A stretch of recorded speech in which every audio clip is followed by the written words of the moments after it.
Hello, welcome and welcome back, future masters of movement. Stretching. Everyone and their mothers tells you to do it. In fact, if I had to charge €1 less for every single time I ask one of my clients, hey, did you do your stretching?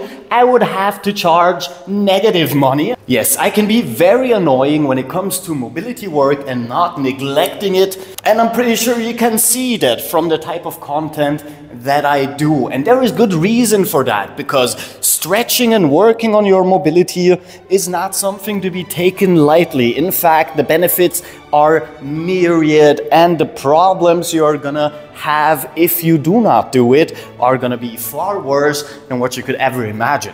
From chronic pain to impingements to frozen shoulder or joint syndromes to all kinds of problems that you're gonna acquire from a lack of mobility, especially the older you get. And trust me, I am barely 32 and I can already feel that I have to do more.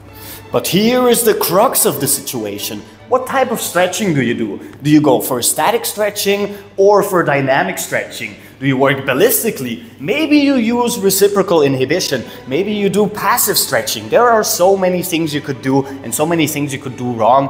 It is almost impossible to find the right information that is going to benefit you. So today we're just going to go through a couple of things that you can do that are going to enhance your mobility, stretching or flexibility routine without going too much into specific exercises. So all of these techniques should work for all of the exercises or most of the exercises that you do. So if you're ready, let's get right into it. Number one, for all my lazy boys and girls and everything in between, we're gonna grab ourselves some kind of weight because we are going to do passive stretching. Well, it's pretty much in the name. It is when you use a weight, a resistance band, or even another person to pull you into a stretch while you basically do all. Just like this. The weight is pulling me into the stretch and I have to do nothing except for maybe hold on. If you have another person pulling you into a stretch, then you don't even have to do that, which is of course one of the benefits of passive stretching. You're still getting your stretch in. Try and stay in the 30-second range, which is what we're going to be doing for most of the static stretches in general. Which brings us to the opposite of a passive stretch, which is, yeah, you guessed it, damn, you're freaking smart. Yes, it's an active stretch. The opposite of a passive stretch is an active stretch, something where you actively use your own body to pull yourself into a stretch, or where you use your own strength, your own momentum to get into a more flexibility requiring position. Which finally moves us to different stretching techniques, starting with static stretching. Static stretching is basically for boring people. Not that boring people do it, but that I tell people to do it when I want them to be bored as bruh. Basically, you get into a stretching position, which is any position that lengthens a muscle to the point where you feel it being stretched, and you hold it typically for 30 seconds, which is, according to most studies and meta-analysis, the perfect time to hold a static stretch, because longer doesn't yield more benefits while less yields significantly less benefits. So try and stay in the 30-second range if you are someone who enjoys just holding a stretch for prolonged periods of time, or you do not enjoy dynamic work. Which moves us to dynamic stretching, basically staying in movement the entire time and never really stopping in a single position. So basically the opposite of a static stretch. Now there are some benefits we can get through dynamic stretching that we wouldn't get through static stretching, and that is, for one, we're gonna build more strength endurance. If you are in constant movement, that requires a lot more energy than just holding a stretch, which is very beneficial, for instance, when you do lower body stretches or mobility work, because this requires a lot of strength in our hip flexors and in our quads, in our glutes, in our core, and combining those instead of doing boring stretching exercises, we can move on to mobility exercises. A mobility exercise is something where you combine strength, control, flexibility into one singular movement instead of having a stretching exercise. Ballistic stretching is when you use your momentum to pull you more and more into a stretch or an elongated position for the muscle you are working on. Now you've probably seen this mostly with dancers, because ballistic stretching, though it has a lot of benefits, can for one lead to injuries, especially if you are new to mobility or stretching work and you haven't done it before. So I do not do a lot of ballistic stretching myself, and I don't do it at all with any of my clients. If you are interested in that, I'm sure there are really good tutorials where you can learn it. I, however, don't think that for most people ballistic stretching is the way to go. If you're still interested in it, go check it out and we'll move on to the next one. So now that we've learned about the major ways to stretch, let's get into some techniques that are gonna help you just do it better, be better at it, which is what people want to, because the better you are at stretching or doing your mobility work, the less time you're gonna have to spend on it if you're someone who doesn't enjoy it. If you do enjoy it, like myself, then this is just gonna make it so your exercises are more potent, starting with, and this is, I cannot stress this enough, if you cannot do this, then all of your mobility and stretching work is gonna be total shit. I can guarantee it.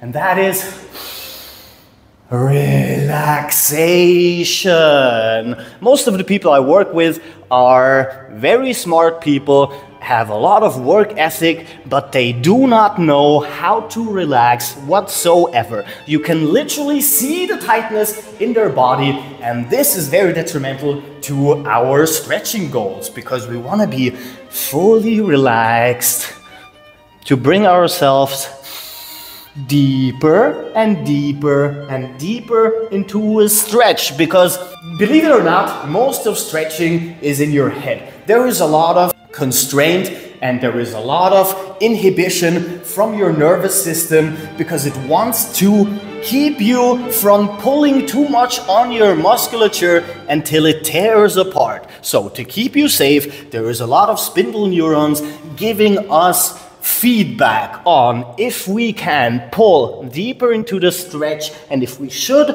or shouldn't. And the way to get around this is through relaxation. You have to relax the muscles that you are stretching. So when we're working on our hamstrings and our gastrocnemius, on our soleus and all of the posterior chain muscles, we need to keep them fully relaxed so we can go deeper and deeper and deeper into the stretch that we want. Which brings us to the number one technique when it comes to stretching in general. And let me f with your brain just a little bit. So I just said that relaxation is very important. Do you know how to get into the most relaxed state possible for a muscle? It's by flexing its antagonist. Yes, so flexing leads to relaxation. Who would have thought? So I have explained this multiple times, and for good reason. Reciprocal inhibition is what happens when you flex a muscle to its antagonist. Basically, when you flex your biceps, which is usually the example that I use, your triceps automatically has to relax, or what will happen is your tendons are gonna snap and your muscle is just gonna hang loose and you're gonna rip it off. So your body knows, if I want to flex this, then I have to relax this, and the other way around. If I want to flex my triceps, my biceps it has to relax fully, or else I'm gonna get hurt. And we can use this to our benefit when it comes to stretching. And I will once again use the hamstring stretch to demonstrate it, because the hamstring stretch just makes things so much easier to show.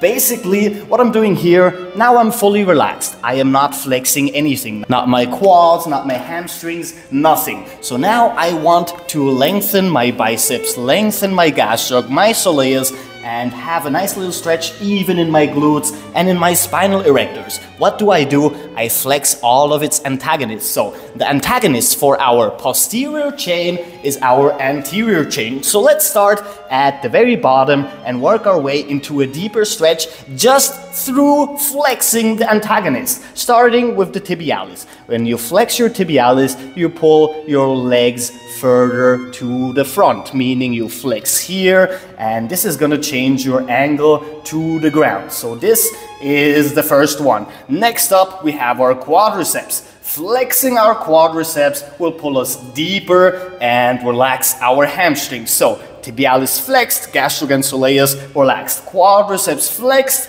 hamstrings or biceps femoris relaxed. And then our hip flexors and our lower abdominals flex, which is gonna, yes, you got it, relax our glutes, which are the antagonists, and the upper abdominals to relax our lower back and our upper back just a little bit by flexing even more. And if you do have the strength, you're basically gonna be very close to your legs with your upper body.